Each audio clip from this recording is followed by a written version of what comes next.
Então, irmãos, vamos à palavra de hoje. Abra sua Bíblia em Gálatas, capítulo de número 2. Abra a Bíblia, leia, acompanhe o que está escrito. Gálatas, capítulo de número 2. Hoje nós vamos ler só o verso 16. Nós já estamos há 3 cultos falando desse capítulo 2. E hoje é o 4º culto e nós vamos nos deter só no verso 16. Leia e entenda o que você está lendo. Olha lá. Sabendo, contudo, que o homem não é justificado por obras da lei, e sim mediante a fé em Cristo Jesus. Também temos crido em Cristo Jesus, para que fôssemos justificados pela fé em Cristo, e não por obras da lei. Agora presta atenção, pois por obras da lei ninguém será justificado. Então vamos à pergunta de sempre. Por que Paulo escreveu esta carta aos Gálatas? Você poderia dizer assim, pastor, já estou tão cheio, o senhor pergunta a mesma coisa, mas eu preciso perguntar. Até o final da carta eu vou estar perguntando isso. Você nunca mais vai esquecer. Por que Paulo escreveu esta carta aos Gálatas? Paulo foi para a região da Galácia, fundou igrejas. E o que Paulo ensinou a essas igrejas? Ensinou o evangelho da graça de Deus. Vamos aos 2 pontos principais.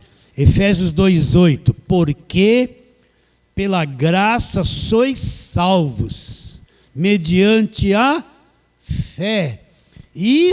Esta fé, esta salvação não vem de vocês, não são vocês que produzem.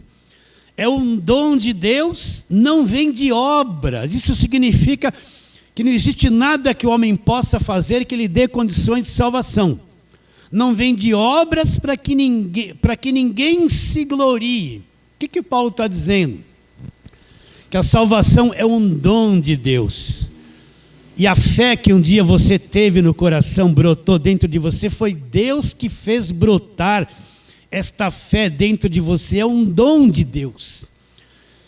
E não vem de obras para que ninguém se glorie. Então não existe uma coisa, olha, se você entender isso, abre-se a porta para o verdadeiro entendimento do Evangelho. Não existe uma obra, uma disciplina, uma obra bonita, nada que o homem possa fazer que lhe dê condições de ser salvo. Para o homem é impossível salvar-se a si mesmo. Você pode ser um religioso, cumprir toda a religiosidade da sua igreja, guardar as regras que eles impõem lá, como tal de sã doutrina. Você pode não pôr a roupa que eles dizem, você não pode pôr, você nunca vai pôr. Você pode jejuar, subir no monte, dar dízimo, não dar, fazer o que for, estar na igreja de segunda a segunda. Tudo isso não serve para nada, isso não tem poder para salvar você. Enquanto o crente não entender que ele é incapaz de salvar-se a si mesmo, ele não consegue entender a graça de Deus e a verdadeira obra da cruz. Então é impossível para o homem fazer alguma coisa que Deus vai olhar e vai falar assim, você está de parabéns, você fez essa obra, então você é digno de ser salvo, vem aqui que eu vou te salvar. Não, nós somos salvos pela graça de Deus, nós temos um Salvador que é Jesus Cristo, e Ele executou a salvação na minha vida, Ele fez brotar dentro de mim a verdadeira fé. Pela graça sois salvos mediante a fé. Ele fez brotar esta fé. Quando esta fé brotou, eu entendi, criei que Ele era verdadeiro, que Deus existia. Eu criei e entendi. E aí ele fala, não de obras, para que ninguém se glorie. Agora a maior parte da mentalidade dos crentes é assim, ó. Ele está bitolado na igreja, então ele tem que fazer aquilo, pagar aquele preço, fazer aquilo, estou pagando o preço. Se ele der uma mancadinha, ele já perdeu a salvação. Então, ele está debaixo de lei. Ele acha que para manter a salvação, ele tem que fazer todos os rituais da igreja. Se ele der mancada, ele perdeu a salvação. Deus me salvou, presta atenção. E Ele sabe que eu não tenho poder para me manter salvo. Ele sabe que eu penso coisas erradas todo dia. Ele sabe que eu me irrito. Pode ser que você já se irritou hoje. Ele sabe que eu estou preso numa natureza terrena que às vezes tem raiva dos outros.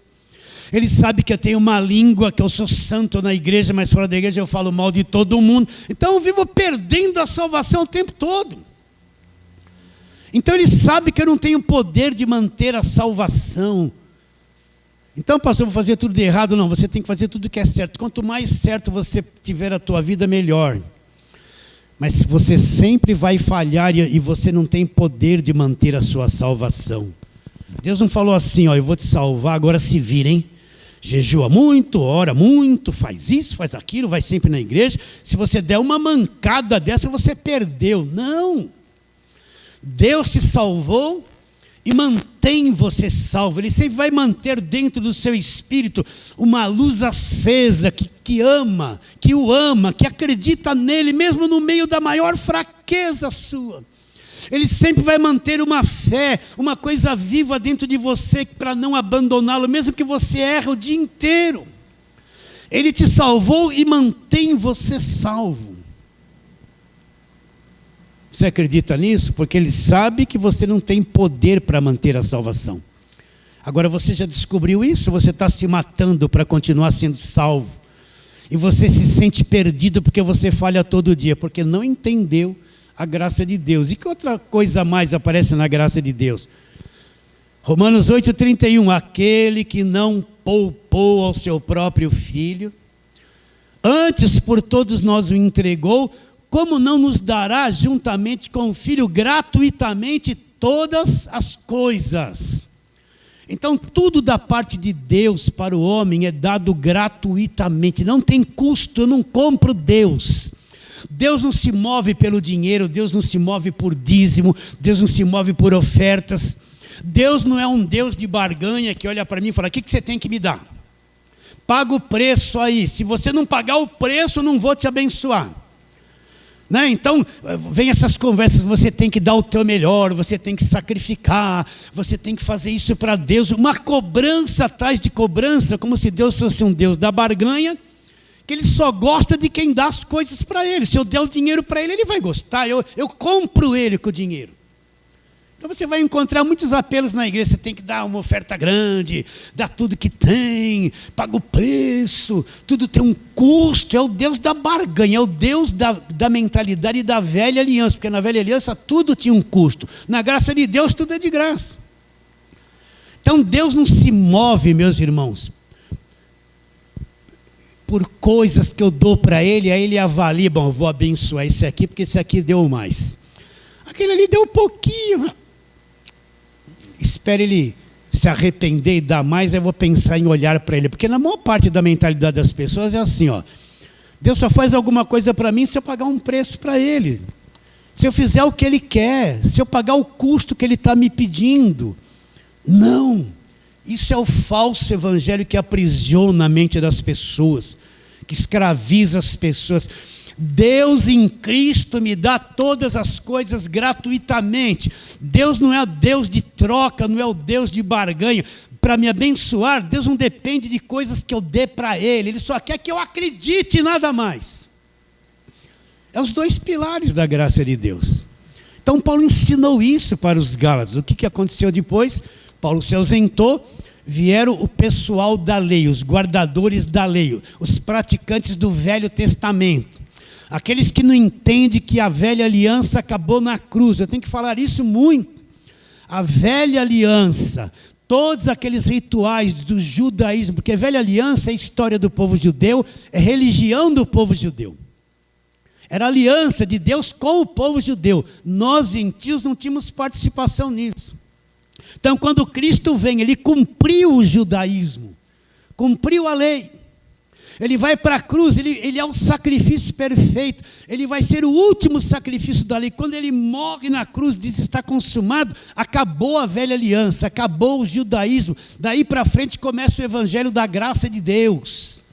Nós somos igreja, a igreja não existia no Velho Testamento. Procura a palavra igreja no Velho Testamento, não existe. Tudo girava em torno do povo judeu e da aliança que eles tinham com Deus. Mas na cruz, Cristo pôs um fim em tudo isso. Quando ele está ali participando da ceia, ele fala o quê? Este cálice é o quê? O Novo Testamento, a nova aliança, o Novo Testamento, vai começar um Novo Testamento. Ele falou isso antes da cruz. O que é este cálice, o Novo Testamento? Vai começar o Novo Testamento, é o Novo Testamento no meu sangue, vai começar uma nova aliança, vai acabar a velha e começar uma nova aliança. E acho que eu estou gritando e me exaltando um pouco, né? Quem não entendeu esse arroz com feijão, não entende o Evangelho da Graça de Deus. Ele vive mais preso no Velho Testamento, e ele nem lê as cartas de Paulo. Quando ele lê as cartas de Paulo, tudo é difícil, tudo é problema. Não entende, está com a mente fechada. Quem não passou por esse entendimento, não consegue entrar no Evangelho da Graça de Deus. Ele vive mais no Velho do que no Novo. Pode ver. A maior parte das pregações das igrejas são o quê? Velho Testamento. Velho Testamento, Abraão, Isaac, Jacó, Josué, Davi, a guerra, o rei, os profetas maiores, os profetas, é aquela parafernália de coisa. Tudo na velha aliança que falava a respeito de Jesus, já se cumpriu na cruz, já está consumado, acabou. Daí para frente começa o Evangelho da Graça de Deus. E esse povo entrou na igreja dos Gálatas, perverteram a fé dos Gálatas, disseram, olha, esse negócio que Paulo prega, que tudo aconteceu na cruz, só pela graça, não é não. Você tem que voltar para a lei, se circuncidar, praticar a velha aliança, somando com o que Cristo fez na cruz. A soma dos dois, aí sim você vai ser salvo. Então, Paulo escreve o que? Olha no capítulo 1 de Gálatas, verso 6, o que Paulo fala. Olha lá, vamos ler isso aqui. Leia para ver se não está escrito aí, olha lá. Verso 6 de Gálatas 1, Paulo fala, admira-me, estou admirado que tão depressa vocês estão passando daquele que vos chamou na graça de Cristo para outro evangelho. Eles saíram, deixaram o evangelho da graça de Deus de lado e voltaram-se para a velha aliança, para o judaísmo, o qual não é outro, senão alguns que vos perturbam e querem fazer o quê? Perverter o evangelho de Cristo. Quem são os perturbadores? Aqueles que não entenderam que a velha aliança acabou na cruz. Eles vivem lá. Então eles trazem aquela mentalidade judaica para o evangelho. Tudo, na velha aliança como era? Tudo tinha um preço, tudo era uma guerra, tudo era uma batalha, tudo tinha um custo. Para Deus fazer alguma coisa para eles, eles tinham que guardar a lei, obedecer, fazer o sacrifício. Se eles não fizessem, vinha a maldição de Deus. Deus castigava todo mundo. Quando eles obedeciam, Deus abençoava. Quando eles falhavam, lá vinha o cajado de Jeová. Deus pesava a mão. Deus entrava numa cidade e mandava matar todo mundo. Deus não mandava matar na velha aliança, porque era lei. Vocês estão entendendo ou não? Então tem uma boa parte das pessoas com essa mentalidade da velha aliança e não entende que tudo aquilo acabou na cruz. De onde vêm as falsas doutrinas? Da Bíblia, da velha aliança, que querem cobrir a graça de Deus. Essa gente entrou lá, perverteu a cabeça dos Gálatas, os Gálatas voltaram para fora, deixaram o evangelho da graça de Deus de lado, se perverteram, voltaram para a lei. E Paulo fala, alguns que vos perturbam. Você pode ver, a maior parte das pregações de quem está debaixo de lei é pregação sempre cobrando, apertando, perturbando. Quem está numa igreja de lei vive com a cabeça perturbada, sempre está devendo, não tem paz, sempre está em guerra, sempre tem um diabo ao redor, sempre tem uma sensação ruim. As pregações lá, o que você está fazendo? Olha o castigo de Deus, é prova, tudo é peso, tudo é cajado. Quando ele sai da igreja, sai perturbado. Aí o relacionamento da esposa com o marido vai ser um relacionamento de perturbação, um não entende o outro. Aí o marido vai lá com essa cabeça de guerra, batalha, Deus está cobrando, olha, né? Velha aliança, não tem paz com a mulher, porque tudo é um conflito. Coitado dos filhos, não entende nada. Vamos para a igreja, está o pai e a mãe pondo um peso. O menino não pode jogar uma bola, não pode ser uma televisão, que é o diabo. Não pode, a moça só tem que andar de saia, porque se pôs uma calça de mulher, é o diabo. Acabam com a vida familiar, tornam um monte de pessoas escravizadas, aprisionadas pela falsa religião. É um monte de perturbado. Pode ver, não tem paz, vive brigando, discordando, a mulher não se submete ao marido, o marido vê a mulher com os olhos, vive em conflito. Na igreja, amém, glória a Deus, tudo santo, paletó e gravata, vestido, tudo santo. Em casa, aquele azorrague, não tem paz, porque está debaixo de lei, está em conflito, né?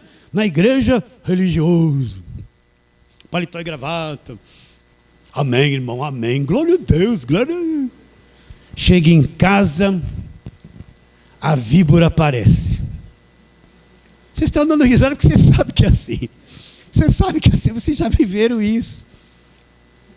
A mentalidade da lei traz conflito, traz problema no relacionamento, traz prisão.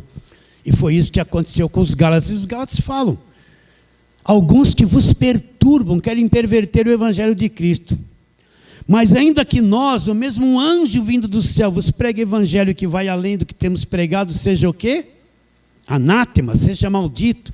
Assim como já dissemos e agora repito, se alguém vos prega evangelho que vai além daquele que recebesse, seja anátema. O que Paulo está dizendo? Não saia do evangelho da graça de Deus. O evangelho da graça de Deus é a nova aliança, é aquilo que começou depois da cruz. É isso e nisso que está a nossa fé. O evangelho da graça de Deus, se eu não conhecer as cartas de Paulo, eu não tenho uma visão clara do evangelho da graça de Deus.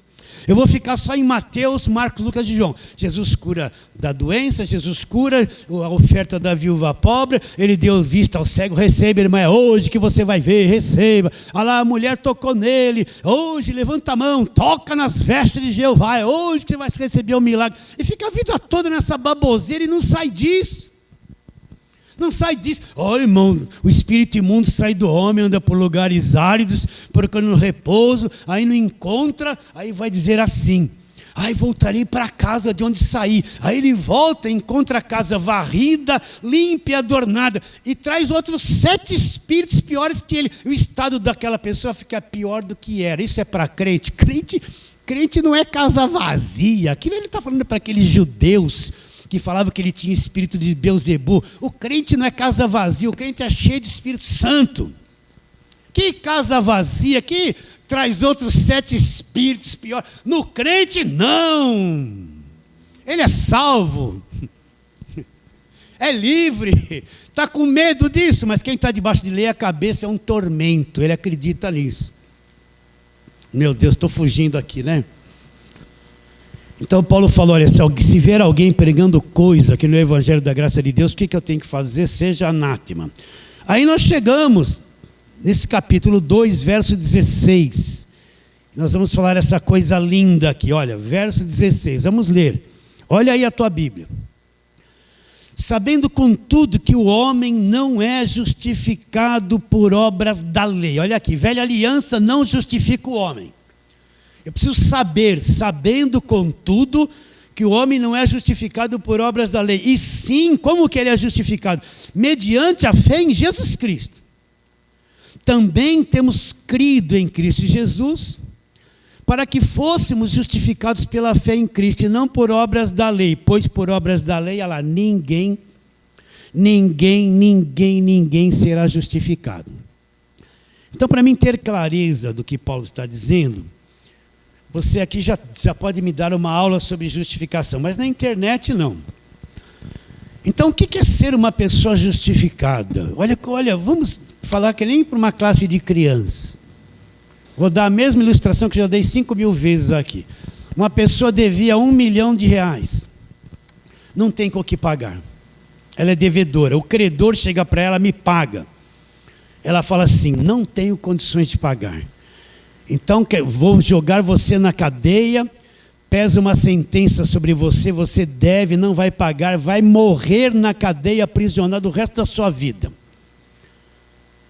Aí a pessoa não tem recursos para pagar, não tem força. Uma sentença pesa sobre ela, devedor condenado. Ela não tem como sair dessa situação, é impossível para ela sair dessa situação, ela está condenada, ela vai ter uma sentença de condenação, ela vai morrer na cadeia. Aí, uma pessoa que tem muito recurso, sabe da situação dela, e faz o quê? Não, eu vou lá resolver o problema dela. Essa pessoa que tem muito recurso, assume o lugar do devedor, vai para o credor e fala, quanto é que ela deve? R$1 milhão. Essa que pode pagar, assume o lugar, representa ela, chega para o credor, está aqui R$1 milhão. Paga a dívida dela, pega lá a nota promissória, contrato, rasga tudo, acabou a dívida dela. E o benefício vai para aquele que era o verdadeiro devedor. Esse que podia pagar, assumiu o lugar do verdadeiro devedor, quitou toda a dívida dele. E o benefício ele deu gratuitamente para aquele que devia. E a partir de agora, aquele que devia não deve mais nada. Ele foi justificado da dívida, ele está liberto da dívida. Não tem mais sentença de condenação sobre ele. Nada mais pesa sobre ele. O nome dele ficou limpo, ele foi liberto da sentença de condenação para sempre. Foi isso que Cristo fez. Nós éramos os devedores. E não tínhamos como pagar por causa do pecado. As nossas melhores obras não resolviam o problema. Então Cristo, ele vem, Deus se faz carne, Deus assume um corpo humano, Deus se transforma num homem, assume o lugar do homem, chega diante da lei, de toda acusação. Quanto é que eles devem? Eles devem a vida, porque são pecadores. Cristo assume o nosso lugar, paga tudo que nós devíamos na cruz. Ele pagou ou não pagou? Você acredita nisso? Nós éramos os devedores. A sentença era sobre a nossa cabeça. A condenação pesava sobre nós. E nós não tínhamos como sair dessa situação. Estávamos escravizados para sempre. Cristo vem, assume o nosso lugar, ele não tem pecado, ele era perfeito, ele cumpre a lei, é o último sacrifício da lei, liquida a lei na cruz, paga tudo que nós devíamos, e o benefício veio para cada um de nós e foi nos dado como gratuitamente. Aí o verdadeiro devedor, mas eu não fiz nada, recebi tudo isso de graça, é isso, nós não fizemos nada, porque ele nos substituiu e fez por cada um de nós. Então entenda, tudo que você devia foi pago na cruz. É o sacrifício perfeito, eu não tenho que pagar mais nada, não tem mais preço a ser pago. Dar um dinheiro para a igreja, isso é pagar preço de alguma coisa? Isso é enganação.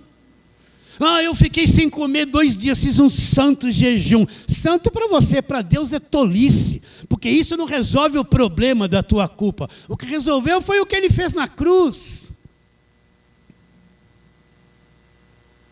Você acredita, olha para mim, você acredita que o teu pecado, tudo foi pago na cruz? Agora eu vou te falar uma coisa que já falei 1000 vezes. Ele pagou por toda a tua existência aqui na terra. Não foi só pelo teu passado, não foi só pelo teu presente, é por todo, enquanto você der o último suspiro aqui na terra, Cristo pagou por toda a tua existência, o sacrifício dele, a morte dele.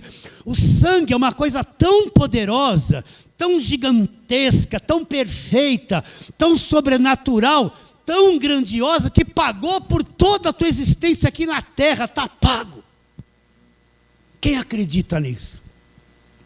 Se você tem que pagar alguma coisa para Deus e deve, você não entendeu o sacrifício da cruz. Você não entende a graça de Deus. Ele pagou por toda a tua existência. Ele é aquele pai que fez uma poupança para o filho, para o resto da vida, o filho ter condições de viver, sem precisar de nada.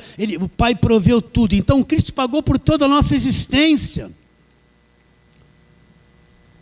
Pagou ou não pagou?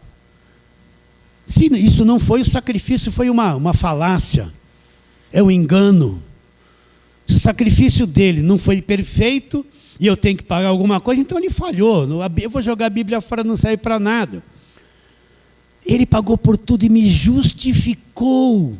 Agora Deus olha para mim e me vê através de Cristo limpo, perdoado, justificado, sem condenação, filho de Deus, liberto do império das trevas, redimido, comprado pelo sangue da cruz, selado com o Espírito Santo, salvo e salvo para sempre. Porque se eu perco a salvação porque eu falhei, então o sacrifício não foi perfeito. Mas foi, e uma vez que Ele me salvou, estou salvo para sempre. Por isso que Ele disse, agora não existe mais condenação para quem? Para as pessoas que acreditaram em Cristo, para quem está em Cristo Jesus, porque a lei do Espírito da vida em Cristo Jesus, olha lá, me libertou da lei do pecado e da morte, velha aliança, me libertou, já me libertou. Isso é o Evangelho poderoso. Paulo disse, não me envergonho do Evangelho, porque o Evangelho é o poder de Deus. O que é o poder de Deus? Oh glória, isso é palhaçada, isso é um falso pentecostalismo. Oh glória a Deus, grande coisa, estou vendo, Deus me revelou, rabalabalaba, tudo bobeira, isso aí não é poder de Deus, isso é obra da carne. O poder de Deus é o Evangelho. Procura na Nova Aliança, o que é tido como poder de Deus? O Evangelho da graça de Deus. Isso é esse conhecimento. O poder de Deus é um conhecimento, uma sabedoria que o Evangelho te dá. É um estilo de vida, de fé, de liberdade que Deus introduziu na tua mente pela explanação e ensino do Evangelho da graça de Deus. Isso é o poder de Deus. Você entende? O que é o poder de Deus? É um conhecimento. Você aprendeu o Evangelho da graça de Deus, isso entrou dentro de você, entrou no teu coração, te libertou. Por isso que Jesus Cristo disse, como é que uma pessoa é liberta? Ele disse assim, e conhecereis, conhecereis, entendimento, sabedoria, conhecereis a verdade, e a verdade conhecida, está aqui, vai fazer o que? Essa verdade conhecida vai me libertar. O homem é liberto pelo que ele conhece do Evangelho da graça de Deus. Pode ficar gritando, sai em nome de Jesus, sai, põe a mão na cabeça, bebe agorada, passa ali na testa, tudo besteira. Isso aí não liberta o homem, porque não liberta ele. O que liberta é o conhecimento. Só fica anos numa igreja, sai, não sai nada. A vida não muda porque não mudou o conhecimento. Então, como é que o homem é liberto? É liberto pelo conhecimento da verdade. Entende isso? Nós fomos justificados. Então, Deus olha para você agora, você vai olhar para você e falar, nossa, eu estou cheio de defeito. E eu acho que tenho mais defeito que vocês. Mas Deus me olha através da obra da cruz e me vê justificado, sem culpa, salvo, um filho comprado pelo sangue dele. E tudo isso me foi dado de graça, gratuitamente. É isso que Paulo começa a explicar para os Gálatas. Pegou essa explanação? Está entendendo isso? Tá? Agora vamos ler o verso 16 de novo.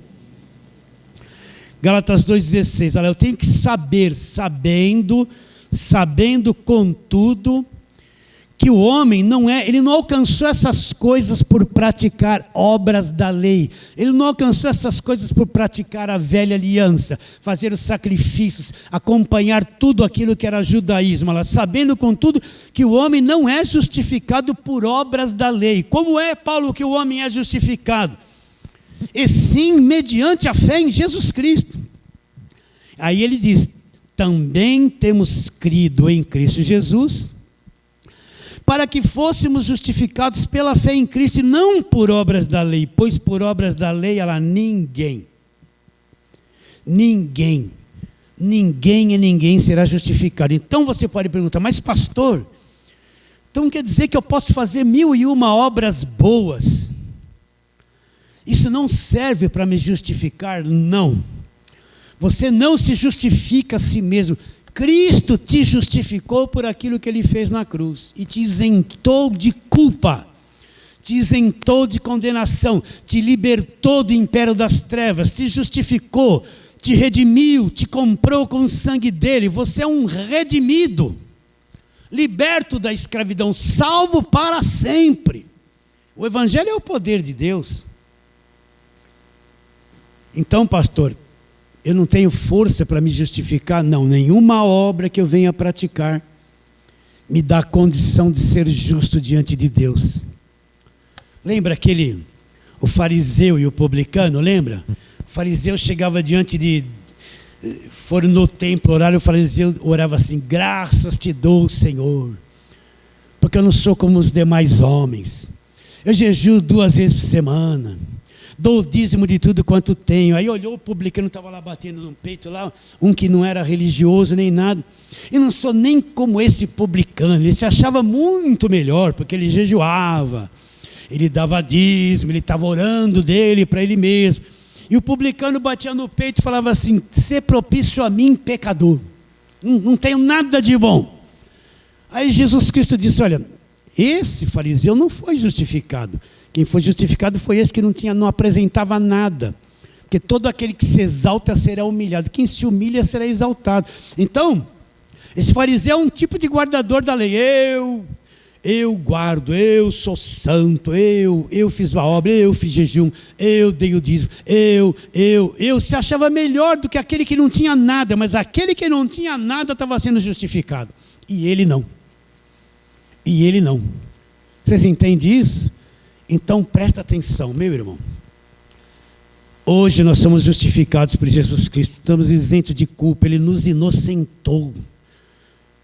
Ele pagou o que nós devíamos, acredite nisso. Pagou por toda a nossa existência aqui na terra, está pago. Vamos ler mais? Vamos lá.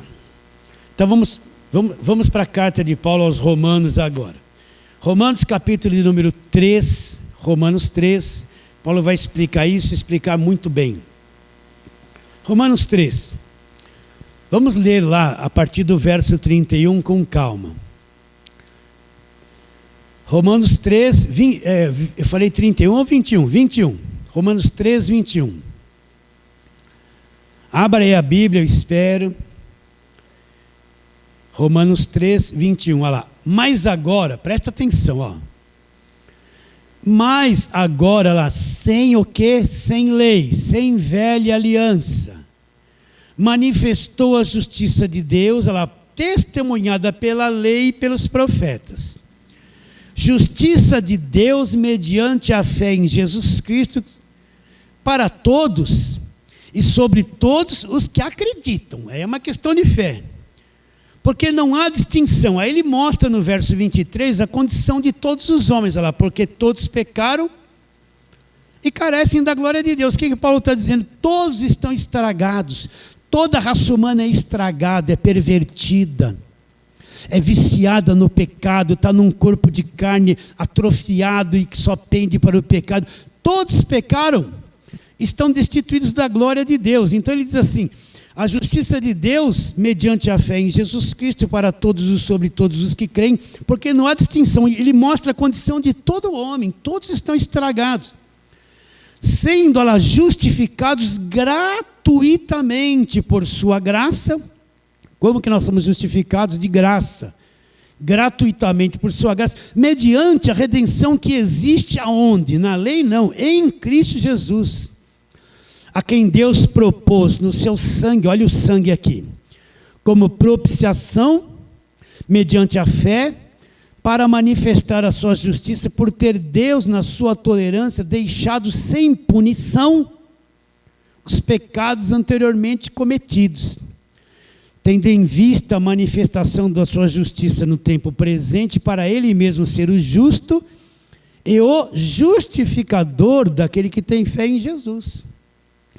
Agora ele fala assim: onde, pois, a jactância? O que é essa jactância que ele tem em mente quando ele faz essa pergunta? O que é essa jactância? Sabe o que é essa jactância? É o homem preso no seu corpo de carne, fazendo um monte de coisa, querendo igualar o que ele faz com aquilo que Cristo fez na cruz. Olha aí, Deus, paguei o preço, hein? Olha aí, Deus, subi no monte, tem que me abençoar. Oi Deus, fiz 2 dias de jejum, estou consagrado, né? Oi Deus, eu determino, eu exijo, eu declaro, eu profetizo, eu que mando, Deus. Oi Deus, vocês estão entendendo? O que é a jactância? É o homem na carne dele forçando Deus a aceitar o que ele faz, como se o que ele fizesse fosse muito santo e muito bom. Cadê a arrogância da carne? Cadê as pessoas arrogantes? Você se acha alguma coisa? Você pensa que é mais santo que alguém? Você pensa que é melhor que alguém? Ah, porque está com essa roupa, olha quem não está com a roupa igual, é mundano. Mundano na cabeça do religioso. Né? As pessoas se condenam, porque não fez isso, lá, tudo mundano, está tudo perdido. Às vezes não. Onde está aquele que confia nas suas próprias obras, se acha alguma coisa? A melhor coisa que acontece com a gente, quando a gente entende o Evangelho da Graça de Deus, é que a gente descobre que a gente é nada.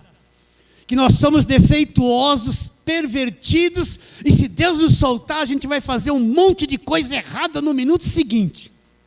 E gostar daquilo que é errado.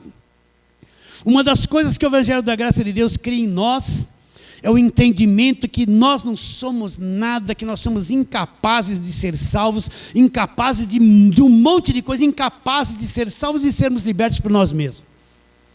É só olhar para trás, quanto santinho você foi, olha para trás, quanto tempo você conhece Jesus? Que santo que você foi, nunca irou, nunca falou mal de ninguém, nunca ficou irritado, tem uma paciência, né? A esposa trata o amorzinho dela calmamente, que nem um veludo. O marido chega, minha esposinha querida, amorosa, aveludadamente, né? Os filhos, tudo que você pede, os filhos fazem, amém, papai e mamãe, né? É tudo ao contrário a isso.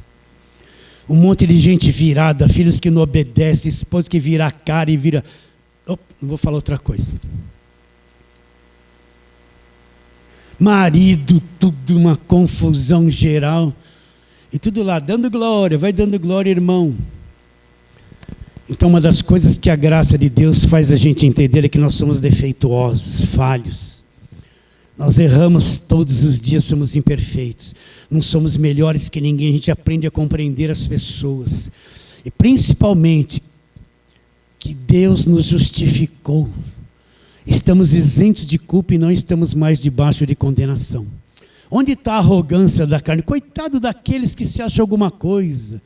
Eu sou varão valoroso, nossa, aquela mulher tem um dom, aquele pastor tem um dom, olha, não mexa com o ungido de Deus, ele todo imponente lá. Imponência é coisa da carne. Ninguém é melhor que ninguém na igreja. Se tem uma coisa que a gente encontra quando entende o Evangelho da Graça de Deus e passa a ver as pessoas, que nós diante de Deus somos todos iguais. Você pode ser na sua vida secular um advogado, um presidente. Chega de presidente, né? Pelo amor de Deus. Chega de falar que é crente, né? Pelo amor de Deus.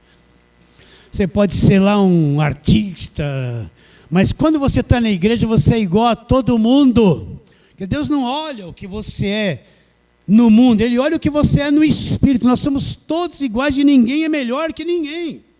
O que tem carro mais caro não é melhor do que o que tem lá um fusquinha azul, né? A criança fala fusca azul, agora dá um soco, eu não sei nem que brincadeira é essa. Vocês estão entendendo ou não? Na igreja nós somos todos iguais, todos somos úteis, todos somos importantes. O Evangelho da Graça de Deus mostra que nós somos um corpo, um ligado no outro. Onde está a jactância? Verso 27. Foi de todo excluída. Por que lei? Lei das obras? Não, pelo contrário. Pela lei da fé. Agora ele chega à conclusão. Concluímos, pois, que o homem é justificado pela fé, independentemente de obras da lei. Então nós fomos justificados, meus irmãos. Nós somos justificados. Nós não somos justos por conta própria. Cristo nos justificou. Nós recebemos essa justificação que veio da cruz e nos foi dada gratuitamente. Então a velha aliança não serviu para nada. Ninguém era justificado por obras da lei, mas pelo Evangelho e pela fé em Jesus Cristo. Ele se tornou o nosso justificador. Romanos capítulo 5, vamos lá, 5 de Romanos, verso 8 a 11. Romanos 5, verso 8 a 11, verso 8. Mas Deus prova o seu próprio amor para conosco, pelo fato de ter Cristo morrido por nós, sendo nós ainda pecadores. Logo, muito mais agora, lá, sendo justificados pelo seu sangue, seremos salvos por ele, seremos por ele salvos da ira. Olha a nossa situação, porque se nós, quando inimigos, nós éramos inimigos de Deus no entendimento, fomos reconciliados com Deus mediante a morte do seu Filho, estando já reconciliados, seremos salvos pela sua vida. E não apenas isso, mas também nos gloriamos em Deus por nosso Senhor Jesus Cristo, por intermédio de quem recebemos agora a reconciliação. Então quer dizer que eu fui justificado, toda inimizade que havia entre eu e Deus foi removida, eu não sou mais inimigo de Deus agora. Eu fui reconciliado com Deus, a parede da separação entre eu e Deus, que eram os pecados, Cristo removeu na cruz, e Deus me reconciliou com Ele. Eu estou ligado em Deus, não tem mais inimizade, não tem mais parede de separação, não tem mais nada que bloqueie o meu relacionamento com Deus, não tem mais nada que impeça-me de estar na presença de Deus todos os dias, porque tudo que era parede de separação foi removido na cruz. Você acredita? Não foi removido por mim, foi removido pelo sangue de Jesus. Ele removeu. Então entre eu e Deus agora, o caminho está aberto.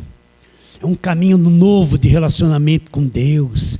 Eu não vou fazer campanha para Deus abrir porta, derrubar muralha. Isso é tudo mentalidade da velha aliança. Na mente do crente sempre tem um impedimento, sempre tem uma luta, sempre tem uma barreira, sempre tem um gigante Golias, sempre tem uma muralha de Jericó. Vem com Josué lutar em Jericó. É a mentalidade antiga. Não, na nova aliança eu estou reconciliado com Deus. É a parede da separação caiu, Deus está ligado em mim, eu estou ligado, Ele não tem interrupção, não tem mais bloqueio, não tem mais muralha, não tem portas fechadas, está tudo aberto, Cristo abriu tudo. Acredita ou não? Agora, quem não entendeu isso, quando ele vai orar, ele já vê um obstáculo. Nossa, parece que a minha oração não passa do teto. Nossa, Deus está com uma cara feia, não está se agradando de mim. Ai, eu dei uma risada quando não deveria. Ai, meu Deus, Jeová, acho que vai exercer a linguagem do Velho Testamento, Jeová, né? Porque Jeová não existe no Novo Testamento, né? Ai, que Jeová vai pesar a mão. Só castigo, só punição, não entende que foi reconciliado com Deus. Fomos justificados como gratuitamente pelo sangue de Jesus. Vamos ler mais uma coisinha. Romanos 5, que a gente canta aqui, 1 e 2. Você já está em Romanos 5, só ir para o versículo 1 e 2. Justificados, pois, mediante a fé, lá temos paz com Deus. Por meio de quem? Por meio de nosso Senhor Jesus Cristo. Olha lá. Por intermédio de quem? Que é Jesus Cristo, obtivemos igualmente acesso pela fé a esta graça, na qual estamos firmes e nos gloriamos na esperança da glória de Deus. Então o que Paulo está dizendo? Nós somos justificados pela fé, estamos em paz com Deus e através de Cristo nós entramos, temos acesso a essa graça de Deus, na qual estamos o quê? Firmes. Agora, se eu saio da graça de Deus e vou para a religiosidade do Velho Testamento, eu volto para debaixo de lei, eu perco a visão de tudo aquilo que a graça de Deus me ensina. Filipenses capítulo 3, vamos lá, Filipenses capítulo 3, Gálatas, Efésios, Filipenses. Capítulo 3, vamos ler a partir do verso 2, o que Paulo diz. Paulo foi um judeu religioso, guardava a lei, guardava sábado, praticava o judaísmo, ele era contra a igreja, ele ia prender os crentes, ele achava que crer em Jesus Cristo era uma seita, Jesus Cristo era um falso profeta, ele queria matar os crentes. está a caminho de Damasco para prender os crentes lá. Quando Jesus aparece para ele, a luz, ele cai por terra, fica cego, e Jesus diz: eu sou Jesus a quem tu persegues. Ele descobre que todo aquele judaísmo estava errado, que Jesus Cristo era verdadeiro, dá um nome na cabeça dele, ele se converte. É ele que está falando isso. Acautelai-vos dos cães, Filipenses 3:2. Acautelai-vos dos cães, dos maus obreiros, acautelai-vos da falsa circuncisão. O que é a falsa circuncisão? São aqueles que estão debaixo da lei ainda, influenciando a cabeça dos crentes, né? É falsa, eles se acham judeus, só pregam o Velho Testamento, só vivem no Velho Testamento. Aí ele fala: porque nós é que somos a circuncisão, nós que adoramos a Deus aonde? No Espírito, e nos gloriamos em Cristo Jesus, e não confiamos na carne. Agora ele vai mostrar o lado religioso que ele tinha antes de conhecer Jesus, né? Paulo era religioso como muita gente é religioso, igreja de lei, não pode isso, não pode aquilo, não pode isso, não pode aquilo, não pode, seja santo, tudo não pode, daqui a pouco sorrir não pode mais. Bem que eu poderia confiar na carne. Quando ele fala assim, é fazer da carne, essa natureza caída, como se ela pudesse ser santa. Bem que eu poderia confiar na carne. Ele vai mostrar a vantagem religiosa que ele tinha. Olha lá. Se outro pensa que pode confiar na carne, eu ainda mais. De acordo com o Velho Testamento, circuncidado ao 8º dia. Ele era circunciso. Da linhagem de Israel, ele tinha uma tribo. Das 12 tribos de Israel, ele fazia parte da tribo de Benjamim. Ele era hebreu de hebreus, e quanto à lei, ele era fariseu. E quanto ao zelo, perseguidor da igreja, e quanto à justiça que há na lei, ele era irrepreensível. Então Paulo era aquele religiosíssimo, cumpridor da lei, guardador do sábado. Ele era fariseu, ele tinha um monte de regras, de normas nos rituais das sinagogas. Ele era super religioso, fariseu, mais possível. E quando ele olhava para o Evangelho, para Cristo, esse negócio da graça de Deus quer destruir a minha religião, quer destruir a minha igreja, está falando tudo que a lei que eu sirvo, tudo que eu obedeço acabou na cruz, está dizendo que não tem mais sacrifícios, que os sacrifícios que esse embusteiro aí chama de Jesus morreu na cruz, foi o sacrifício que acabou com a lei. Vou matar essa gente, quer acabar com a minha religião de nascimento. Aí acontece que ele encontrou Jesus, Jesus se revelou para ele e se manifestou e falou com ele. Olha lá, vou ler de novo. Bem que eu poderia confiar na carne, verso 4. Se alguém pensa que pode confiar na carne, ainda mais, ele mostra a religiosidade, circuncidado, tudo de acordo com o judaísmo. Circuncidado ao 8º dia, da linhagem de Israel, ele pertencia à tribo de Benjamim, ele era hebreu de hebreus, e quanto à lei, rigorosíssimo, ele era fariseu.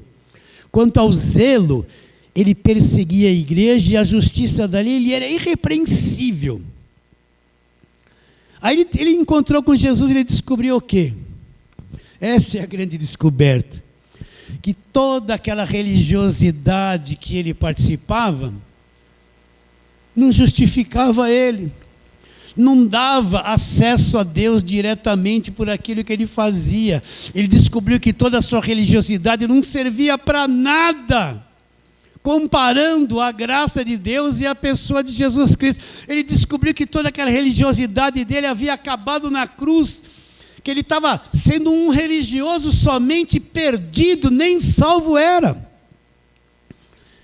E ele diz, no verso seguinte, verso 7, mas o que para mim era lucro, considerei perda por causa de Cristo. Sim, deveras.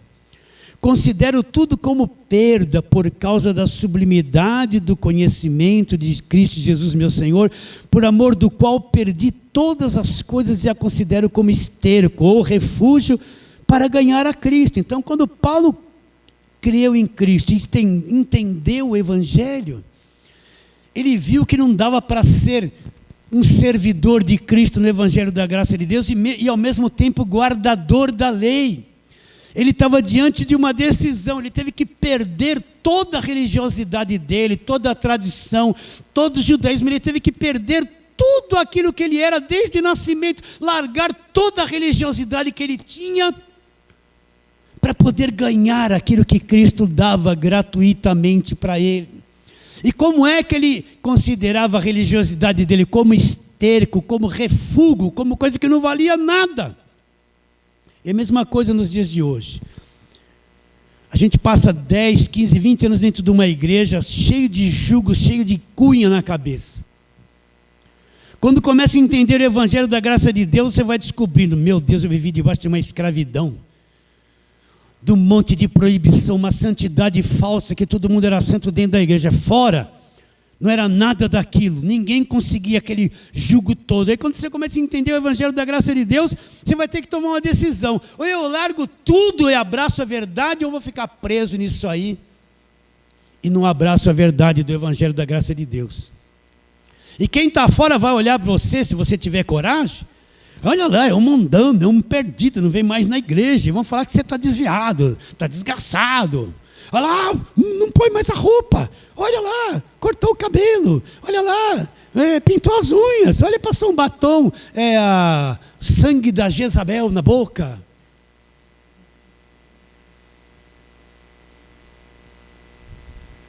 Isso é para rachar, meus irmãos, que eu estou falando. Vocês dão risada, mas tem gente na internet que está debaixo de um peso desse, não sabe ainda.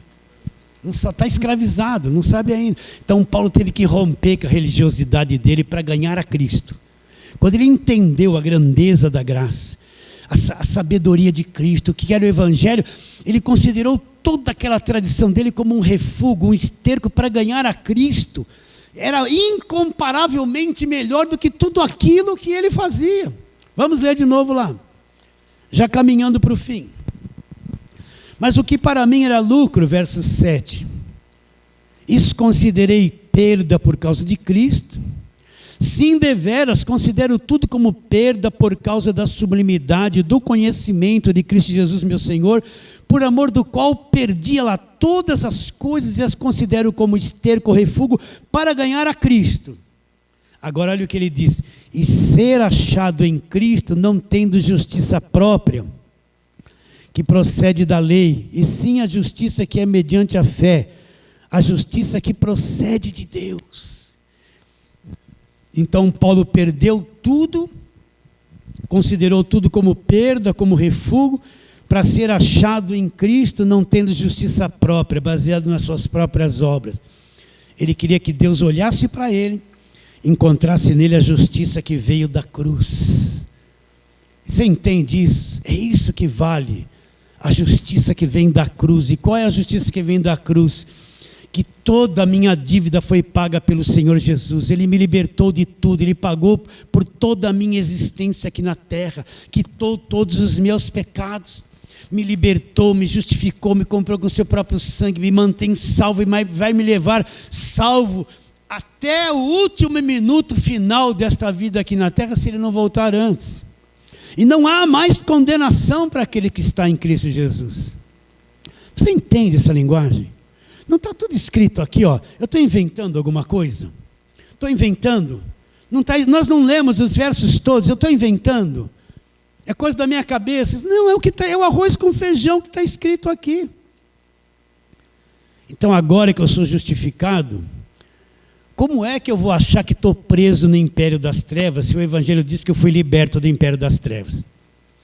Agora que eu estou justificado, como é que eu vou achar que vou perder a salvação, se Romanos 8:1 fala que não existe mais condenação para quem está em Cristo? Agora que eu estou compreendendo o Evangelho da graça de Deus, como é que eu vou ficar buscando o Espírito Santo, se o Evangelho diz que eu fui selado com o Espírito Santo da promessa? É o penhor da herança até o resgate da sua propriedade. Como é que eu vou acreditar nisso? Eu conheci o Evangelho da graça de Deus, acabou a escravidão, o Evangelho é uma libertação total. Agora, tudo isso me foi dado pela graça de Deus. Eu não paguei, meu dinheiro não comprou, a minha aparência não comprou, a minha frequência na igreja não comprou. Vocês estão entendendo?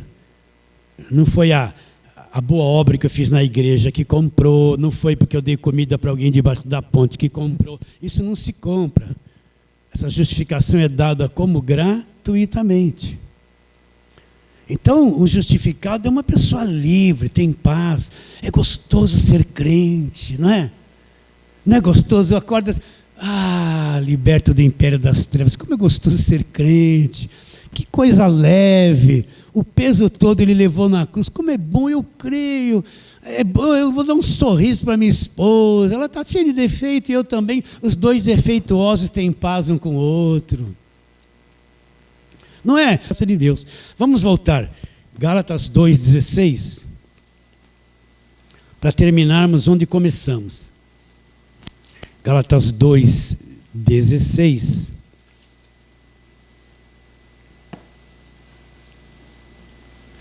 Diz assim: sabendo, eu tenho que saber, ter entendimento, contudo, que o homem não é justificado pela velha aliança, por obras da lei. Como que ele é justificado? Pela fé em Jesus, pela graça sois salvos mediante a fé. Pela fé em Jesus Cristo. Também nós temos crido em Cristo Jesus, para que fôssemos justificados pela fé em Cristo, e não por obras da lei. Quer voltar para a velha aliança lá? Pois por obras da lei, ninguém será justificado. Não existe justificação por obras da lei. Recebe a palavra de hoje? Fala assim, amém. Então vamos ficar em pé um pouquinho, fazermos uma breve oração. Vamos orar. Pai querido, a tua palavra foi pregada, e que ela encontre o fruto maduro, aquelas pessoas que estão a uma vírgula de entender o evangelho da graça de Deus. Revela esta palavra a cada um deles, mais aos que estão aqui e mais aos que estão lá fora, Senhor. Haja abundância de entendimento para que se cumpra na vida de todos aquilo que Jesus já disse. Quando eu conhecer a verdade conhecida me libertará. Crendo que será, nós oramos pela fé em nome de Jesus. Fale assim, amém. Amém. Vamos